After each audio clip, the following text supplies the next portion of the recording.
Hello, good afternoon, and welcome to the Midday News live from our studio here at Adesaway in Accra. My name is Martin Aseidu. Dartey. Coming up for the next 30 minutes. Cancellation of highly anticipated broadcast of former Trade Minister Alan Kyerematen fuels speculation about his political future ahead of the NPP's November 4 presidential primaries.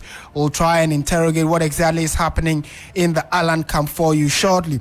Also in the bulletin, members of the College of Education Teachers Association of Ghana, CETAG, across the 46 colleges overwhelmingly endorse the suspension of a month-long strike. We'll tell you why. Also, a bipartisan committee probing the leaked tape on alleged plot to oust the IGP request for documents relating to legal action that has been taken by some 82 police officers against the IGP and the police service. My name is Martin Aseidu. Dartey. Details of this stories in a second.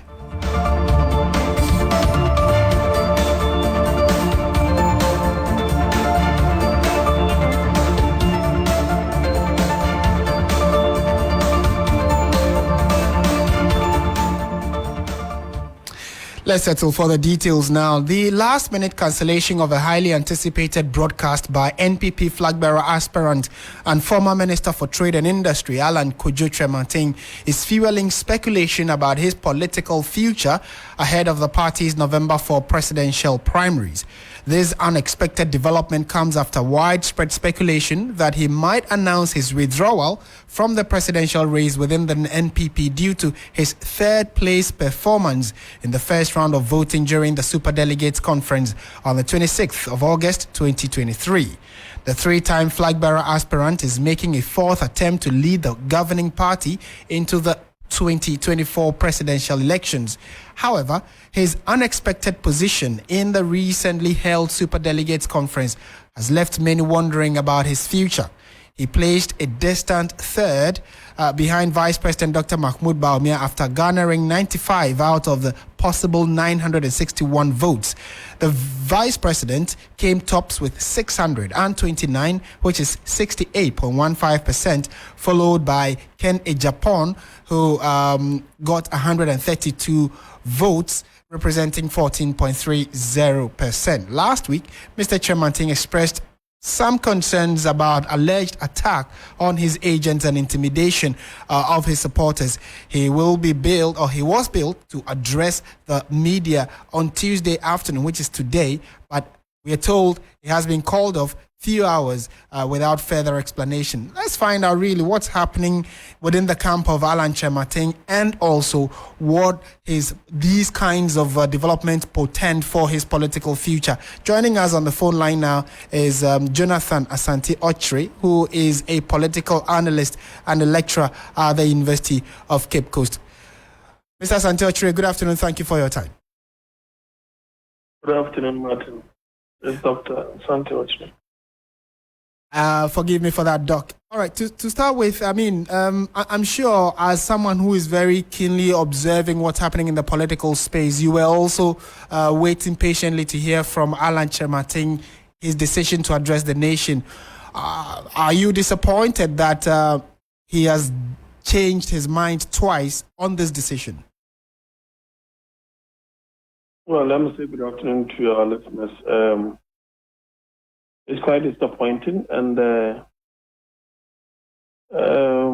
it doesn't portend well for his political, architecture and whatever campaign that he intends to launch, because his opponent could easily latch on that to show that he's not a decisive leader.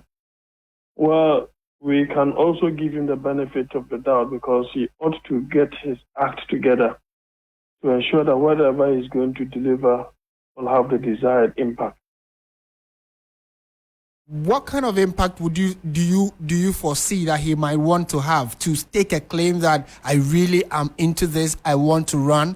Or you probably are also getting the indication that he might say, look, after about 4 or so tries, it looks as though the party clearly doesn't want me to ever lead it, so I'm pulling out. Well, both sides, of the coin, you're making quite a lot of sense in your questioning. In actual fact, as in your preliminary statement, coming third in the elimination was something that was quite disappointing. Most of the political analysts and other social watchers and electoral posters, predicted that he's supposed to come second, owing to the characteristics of the delegate, which of course favored the vice president because he was the establishment candidate. But the other side too is that he's supposed to get his act together and come up with a strong speech condemning in no uncertain terms whatever transpired before the elections, during the counting, and everything else that he ought to put out there so that the party leadership will have to get their act together and ensure that going to the 4th November elections, it does not happen. But of course, on Adum TV on that fateful Saturday, I felt that the number that he had in the Ashanti region did not really augur well for his, future presidential ambition. And for some of us, I said that if I were him, I would have resigned. Because as you rightly pointed out, is it the case that the parties do not, the delegate or the party leadership and the party faithfuls, support base do not really think of him as the next, presidential candidate in waiting? He ought to ask himself some of these questions. But as I said, I blame him for the position that, he placed, because if he had resigned a little earlier, around 2 years thereabout, he would have known the kind of bridges that have been built for the establishment candidate. And he would have understood where the challenges are coming from and what are these challenges. And that would have afforded him an opportunity to consider the enormity. So if he had positioned himself very well, within that particular time and space, I think that in as much as the delegates were characteristically for the establishment, he would have placed second. And even probably would have had a certain number. Nobody thought that, Dr. Bawumia was going to have such a wide margin, so to speak, although he did not get the desired percentage that they were looking for. That in itself is also a failure on the part of the establishment. They were looking for 70 and beyond.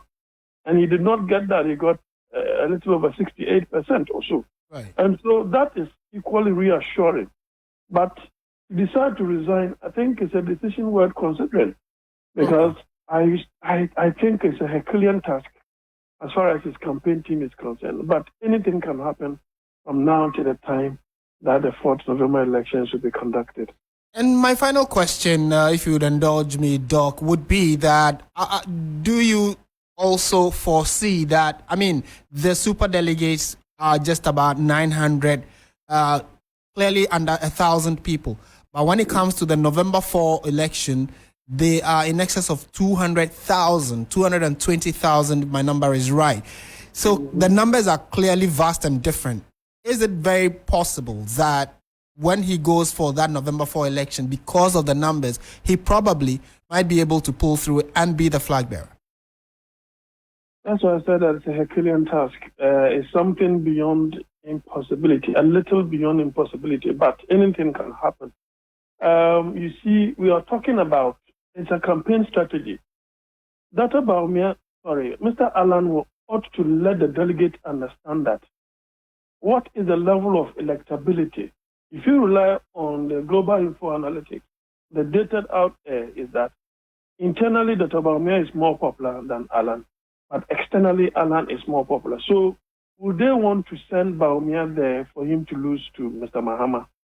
Which one would be the best, option? That is something that he must use. Two, he must let the delegate understand that Mr. Akufo-Addo promised to support him. So that treacherousness on the part of the president ought not to be countenanced. And so he is relying on a delegate. He will gain some kind of sympathy from quite a sizable number of the delegates. And then, of course, the main problem he's going to face now is resources.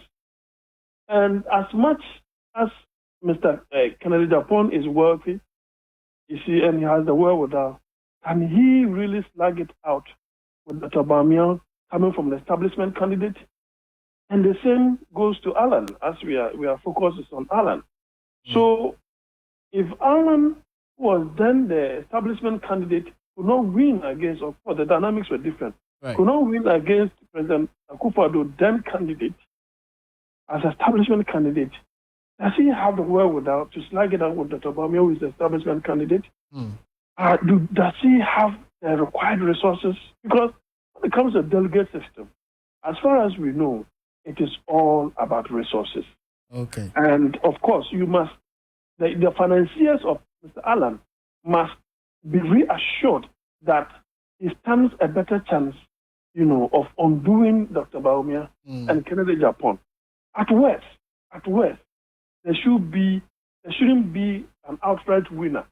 So if that is a possibility, then Alan has a better chance of beating Dr. Bawumia. Okay.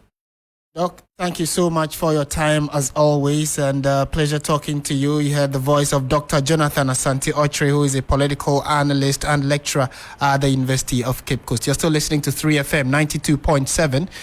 And this is the Midday News. We're moving on to some other stories this afternoon. The Colleges of Education Teachers Association of Ghana, CETAG, has suspended its ongoing strike. CETAG initiated the strike on the 1st of August, citing the government's failure to honor the National Labour Commission's arbitral award orders and negotiated conditions of service since the 2nd of May 2023. Last week, the NLC ordered the union to call off the action. 3FM understands CETAG members across all 46 colleges of education voted in favor of the suspension of the strike. Shortly, we would engage the thoughts of the president of CETAG on what exactly is the reasoning behind why the members are saying, let's call off the strike. There are speculations also that because government decided not to pay the August salaries of the members, many of them have actually hit a hard point and are struggling to make ends meet, especially after the salary did not come for the month of August. Because of that, they think that the leadership of CETAG should reconsider the decision of the strike and lead them into the negotiation whilst they are back in the schools and teaching. So it's quite an issue about what exactly was the reason why they decided to go on strike at the first place, and why now they have decided to call off the strike, although those concerns have not been fully addressed. Before that, let's speak to Daniel Opoku, who is our labor correspondent and has both of his eyes very keenly on this particular subject. Daniel, good afternoon. Thank you for your time. Good afternoon to you, Martin. I'm not sure many were shocked, but because the August salary did not come, we are told that is one of the driving reasons why CETAG members decided to call off the strike. Is that what you're picking from the corridors of CETAG members? Right, that's an interesting point to make, Martin. When we speak to the leadership of CETAG, we realize that their members are just not happy, especially the withholding of their salaries. There are those who have taken loans from the various banks. Also, others also have some repayments to also do. And obviously, they may have to defray those costs. So for government to withhold their salaries, then clearly they are going to be affected. And also, there's going to be an imposition of penalty. Now, after considering all these factors, they thought it's wise to call out the strike. And secondly, them still being on strike is an indication that then government cannot engage them. And obviously, the National Labour Commission also cannot sit and hold discussions with them. So it was in their own interest for them to have called, of which they did last night. And currently, they are waiting the National Labour Commission to call them and also engage the leadership of government to be able to get their money paid to them. But what have you also picked from government's position on this? They've said that CETAG should call off the strike while negotiations continue. Because right, but so if you could recall, from day one, we realized that from the Ministry of Education, which is the mother ministry, and normally when you go to the National Labour Commission, you have the Minister of Employment and Labour Relations leading the government team. But withholding the salaries clearly directly came from the Ministry of Education. Now that CETAG has called off, it's an indication that the National Labour Commission will be calling a meeting between the Ministry of Education, the leadership of CETAG, and also representatives from the Ministry of Employment and Labour Relations for them to sit and hold discussions and to be able to convince government for the payments to be done, because CITAC has not worked the whole month of August. They have not worked. So getting government to pay them should be some kind of trying to convince government, and also backdoor discussions and consultations should be done to be able to convince them for the payment to be done. Beyond that, it's become very difficult for government to pay. But I don't see government going on that tangent. I clearly see government agreeing to them calling off the strike, and also the money being paid to them. Daniel Opoku, thank you so much for your time and the update you have given us. Daniel Opoku is our labor correspondent, updating us about the CETAG strike, that's the Colleges of Education Teachers Association of Ghana, and their decision to suspend their strike, which it's currently in its form. It is a suspension, it's not a total call-off. They've suspended it pending the agreement they are going to be having with government and subsequent payment of their arrears that government is awaiting to clear from them.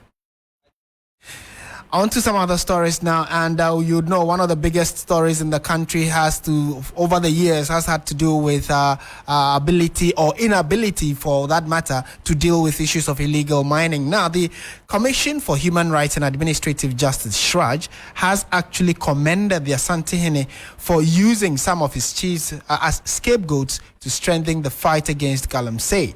The Asantehene Otumfuo Aseidu II in August destooled the chief of Abodom, Nana Saforokoto, after charges of indulging in illegal mining were pressed against him. According to SHRAJ, though the menace of illegal mining is far from over, the act of punishing duty bearers is laudable.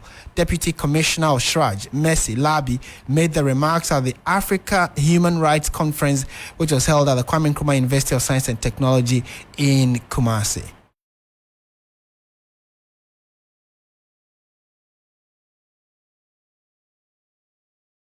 Even though government has taken steps to address the menace of Galamsey through the establishment of the Interministerial Committee on Illegal Mining, the practice is still ongoing. I have learned that His Royal Majesty Otumfuo Aseidu II has recently destooled a chief for supporting Galamsey activities under his watch. This is refreshing, and SHRAJ wishes to encourage other traditional authorities or leaders in the country to learn from his Otumfuo's examples of using his traditional authority to hold chiefs answerable to him, accountable for the violation of their fiduciary responsibilities and environmental laws. We cannot envisage the Africa we want if states in the midst of climate crisis fail to protect the environment from wanton destruction by individuals and corporate interests in the name of extracting natural resources. And that's the voice of Deputy Commissioner of SHRAJ, Mercy Labi. Let's take a quick trip to East Africa, specifically the capital of Kenya, Nairobi, where President Akufo-Addo says his government is committed to helping reduce global carbon emissions by planting up to 30 million trees in the next 2 years. The move, according to him, adds up to already existing actions like the One Village, One Dam policy currently being implemented. Day 2 of the Africa Climate Summit has brought together global leaders, even as the conversation for a fair financial market continues. My colleague Eric Mawana joins us live from Nairobi with bits and pieces of updates about the interactions that have gone on in the last few days, 2 days, I should say. Eric, good afternoon. Thank you for your time. To start with, which individuals are at the summit and what pledges have they been making? Right. And so key addresses really from different individuals, with today being day 2 of the ongoing Africa Climate Summit. Today, especially for heads of state and other respected non-state actors who are here gathered, seeking to be able to foster in the conversation, seeking to bring about solutions towards the African position ahead of COP28. But Just to walk you through a few of the individuals who've been speaking, the president of the Africa Development Bank, Dr. Adesanya, he's been speaking where, amongst many things, there's been fresh pledges in financial commitment, up to $20 billion is being made readily available towards the solar power sector of the African continent, to power that sector to be able to provide energy for up to 250 million citizens on the African continent. Then the president of the EU Commission as well, Ursula von der Leyen, she's been speaking where, beyond the financial commitment really that's been coming from the EU, who are already partners really towards just transitions, just energy transitions, she says that going into the COP28, where Africa is seeking to make a very strong statement, seeking to have the global financial market open up to it, that its natural resources and the potential in terms of energy and renewable energy is recognized really towards the development of the African continent. Right. And Eric, we've also heard from the president already, but how is Ghana seeking to leverage on these conversations for the ordinary Ghanaian? I mean, I'm sure you've been following these kinds of conversations as well. What's the president been saying? Well, for us in Ghana, we benefited already $4.8 million for our contribution in reducing carbon. That's really the narrative that the president is seeking to push, to have the youth be able to plant as many trees as possible. Then we can contribute towards reducing carbon emissions to get the needed revenue as well. I must mention as well that there's a critical conversation that's expected much later this afternoon, which has to do with opening up the global financial architecture for African countries. President Akufo-Addo is expected to be on that panel for that conversations, which will inform the declarations that will be made tomorrow when this maiden summit draws to a conclusion. And so that's Ghana's position. We're seeking to be able to leverage on it, carbon market, where we're seeking to plant more trees to absorb carbon, then we get money for it. But amidst all of this, though, the questions have been asked as to how well the ordinary Ghanaian is in tune with these conversations. We can take a listen to the Honorable Henry Kokofu. Well, it has already taken shape and it is running. The encounter with me is going public, is it not the case? So we count on the media, both broadcasting and then the print, as key partners in this endeavor. We've also identified traditional authorities as key partners. And if you go down there, you see that our local governance systems have the district, municipal, and the metropolitan assemblies as also at the base of governance. We've engaged all these stakeholders, and the larger and most important has been the education sector, where we've partnered with the Ministry of Education and Ghana Education Service to provide environment and climate change issues in our curricula. Textbooks have been printed, but I agree with you that we need to accelerate, step up the efforts, and that is what we're going to do more. And we will need the media, your support in this very encounter. It has started, and we're going to make sure we up the game as we move.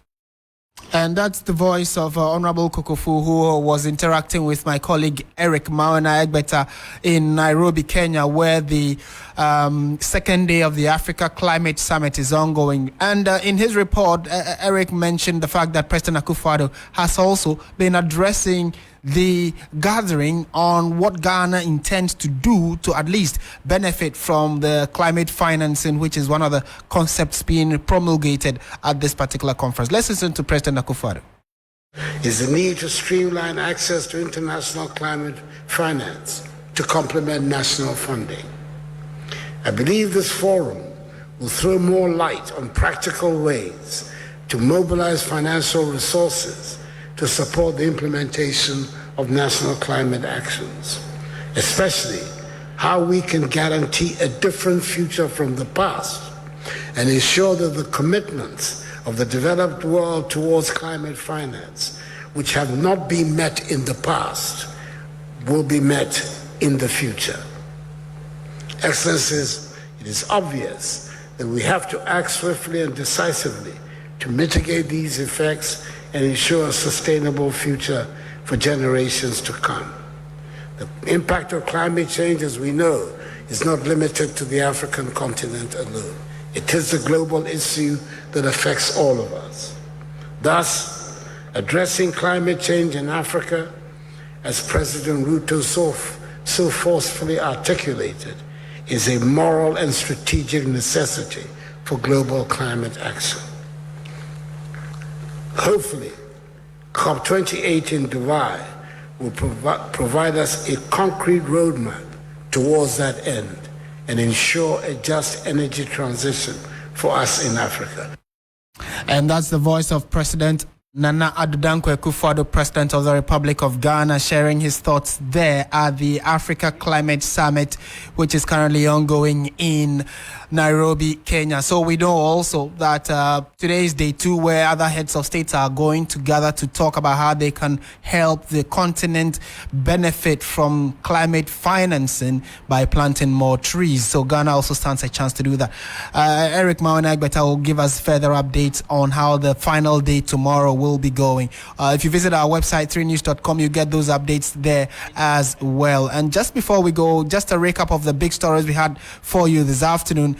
The cancellation of the highly anticipated broadcast of former Trade Minister Alan Kojo Tremantin is currently fueling speculation about his political future ahead of the NPP's November 4 presidential primaries. Will he withdraw or push ahead in the face of what he has described as adversities thrown at him? Your election command center, 3FM, TV3, and all our sister stations will keep a very close eye on this for you. And you also heard the story about the members of the Colleges of Education Teachers Association of Ghana, CETAG, across all the 46 colleges, overwhelmingly deciding that, look, let's suspend our strike and get back to the negotiation table with government to ensure that at least the August salary that we forfeited is paid to us and our subsequent allowances. That's it for the bulletin. Our website 3news.com has many more stories for you. Do have a good afternoon, and as always, stay positive. My name is Martin Aseidu Dartey. Bismark is here with business.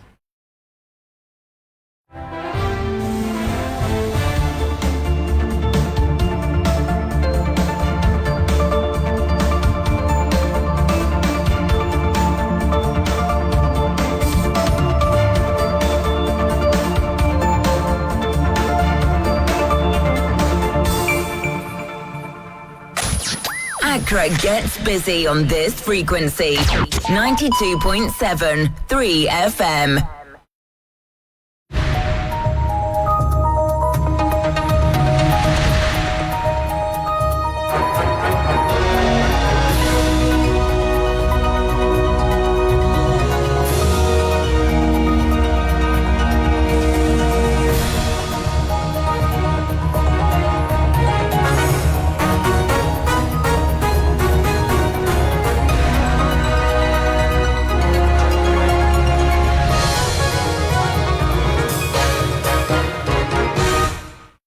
Hello, good afternoon. Time now for Business Daily with me, Bismark, Awusah. Coming up, ADB Bank expected to take over National Investment Bank as part of measures to rescue the struggling financial institution. And the CD expected to maintain consistent trading pattern as the Bank of Ghana takes measures to alleviate pressure on the local currency. These and many other stories coming up shortly.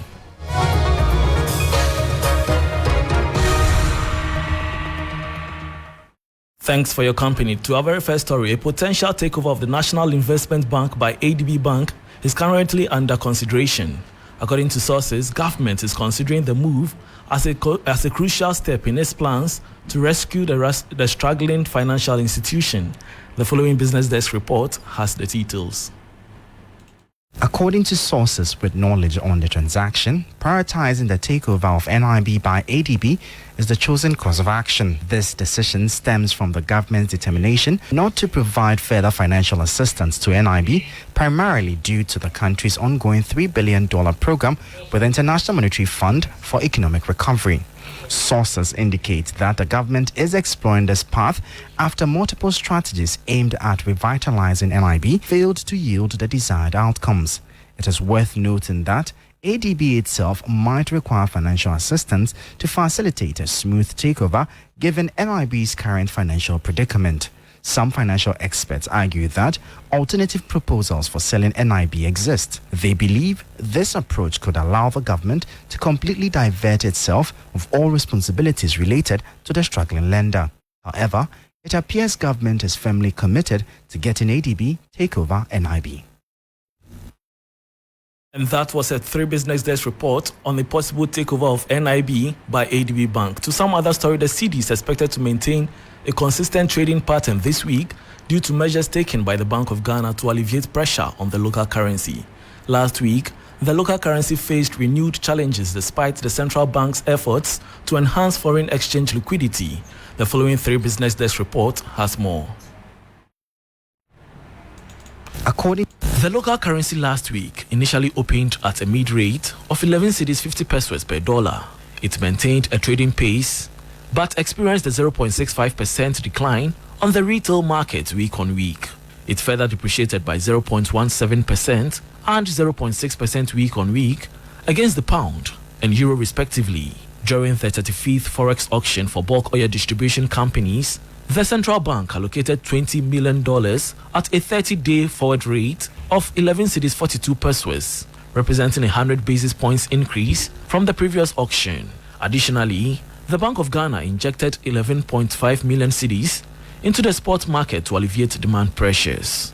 Despite these interventions, the cedi struggled to maintain stability due to persistent local demand. Since January 2023, the cedi has depreciated by approximately 11.4% against the US dollar on the retail market and 22.1% on the interbank market. And that was a Business Desk report. Be reminded you are still listening to Business Daily with me, Bismark, Awusah. Director of Business Operations at Daylex Finance, Joe Jackson, says the high interest rate on treasury bills is defeating the purpose of the domestic debt exchange program. He is therefore calling on government to take steps to bring the rates down. The 91-day treasury bill has gone up again. It's gone up to a rate of 27.36. The 182-day treasury bill has gone up to a rate of 28.7. And as for the 365 bill, it has gone 31.65. It can't make sense in this economy that the government has had a debt exchange program and reduced effective rates from as high as 31-32% to 11-12%, spread over a large number of years. And then we turn around and borrow 91 days, 182 days, 365 days at what? 31%. That can't make sense. And I don't care what other analysts say. I'm saying that this is wrong and the rates must be brought down. And that was Director of Business Operations at Daylex Finance, Joe Jackson. Now, if you're looking for a grand opportunity to let your hair down while mixing business with pleasure on a getaway trip, then the 3FM Getaway Discover South Africa might be the ideal option for you. Book your slot before September 10 to secure a seat on this trip of a lifetime. Head of Events at 3FM, AJ Sapon, has been shedding more light on what to expect on this trailing experience. Imagine exploring and vacationing in the beautiful cities of Cape Town and Johannesburg and making business connections, collaborations, and partnerships all at the same time. It's an all-inclusive itinerary. So for the nice, tidy price of $2,699 per person, that's single occupancy, or $2,399 for twin sharing or double occupancy, that is if you're open to sharing a room with someone, or for a couple price, where we give you a nice discount if you come as a couple, we will be giving you 2 flights each per person. So you get a round trip Accra, South Africa, Accra. You get a round trip Johannesburg, Cape Town, back to Johannesburg. You get accommodation. You get breakfast and lunch. In Cape Town, we'll be exploring the beautiful wine region and going to different areas of the Western Cape Province, such as Stellenbosch, Franschhoek, Paarl. We'll also sit down at the B2B session in Cape Town. When we come to Johannesburg, we'll also be going to the biggest wine event in Africa called Wine X. Now, there's also a business opportunity here because for those interested in the value chain in the wine industry, you can be able to meet the suppliers, meet the growers, meet the people in the wine value chain, and know how you can be able to start your journey into that or find some connections or look for business opportunities there. So that's also going to be happening in Johannesburg.